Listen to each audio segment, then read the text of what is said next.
Hello everyone, অনুয়ন্তিকা লাইফস্টাইলে আপনাদের সবাইকে স্বাগত। আশা করি সবাই খুব ভালো আছেন আর আমিও খুব ভালো আছি।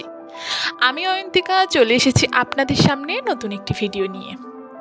আজ শেয়ার করব ভিটুলি দিয়ে পাতা মাছের চচ্চড়ি। এই মাছটাকে আমি পাতা মাছ বলেই জানি। আপনারা কি নামে জানেন সেটা অবশ্যই জানাবেন। আর নতুন বছর সবার কেমন কাটছে? আমার তো বেশ ভালো কাটছে। ফার্স্টে তেলের উপরে পাতা মাছগুলো দিয়ে ভেজে নেওয়া হয়েছে। দেন ওই তেলে আরও একটু তেল অ্যাড করে তাতে আলু, সরু করে কেটে রাখা আলু, একটু বেগুন আর চিড়ে রাখা কাঁচা লঙ্কা দিয়ে দেওয়া হয়েছে। এরপর ভিটুলিগুলো মানে পুঁই শাকে যে ভিটুলি হয় ওইগুলো দিয়ে ভালো করে ভেজে নেওয়া হবে। ফার্স্টে আলু, বেগুন আর কাঁচা লঙ্কা অনেকটা ভেজে নেওয়ার পরে তারপরেই ভিটুলিগুলো অ্যাড করা হয়েছে।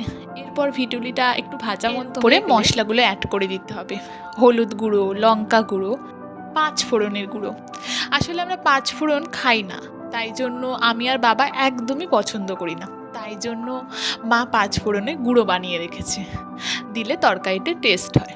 এরপর পুরো উপকরণ আপনারা চাইলে 5 ফোড়নটা গোটাও দিতে পারেন, আমরা গুঁড়ো করে রেখে সেটাই দিই। যেহেতু আমরা খাই না আর মুখে পড়লে খুব বাজে লাগে খেতে, তাই জন্য গুঁড়ো খাই। মা মিক্সিতে গুঁড়ো করে রাখে। আর এরপরে লবণ আর একটু সামান্য চিনি দিয়েছে টেস্টটাকে ব্যালেন্স করার জন্য। আর এই সাইডে গরম জল বসিয়ে দিয়েছে। চচ্চড়িটা প্রায় হয়ে এসছে, এখানে এবার একটু গরম জল দিয়ে দেবে। এরপর মা সামান্য পরিমাণে জল অ্যাড করেছে, তার উপরে পাতা মাছগুলো দিয়ে দিয়েছে। আর চচ্চড়ি প্রায় শেষের পথে। ভিডিওটা ভালো লাগলে সবাই লাইক করবেন, সবাই ভালো থাকবেন।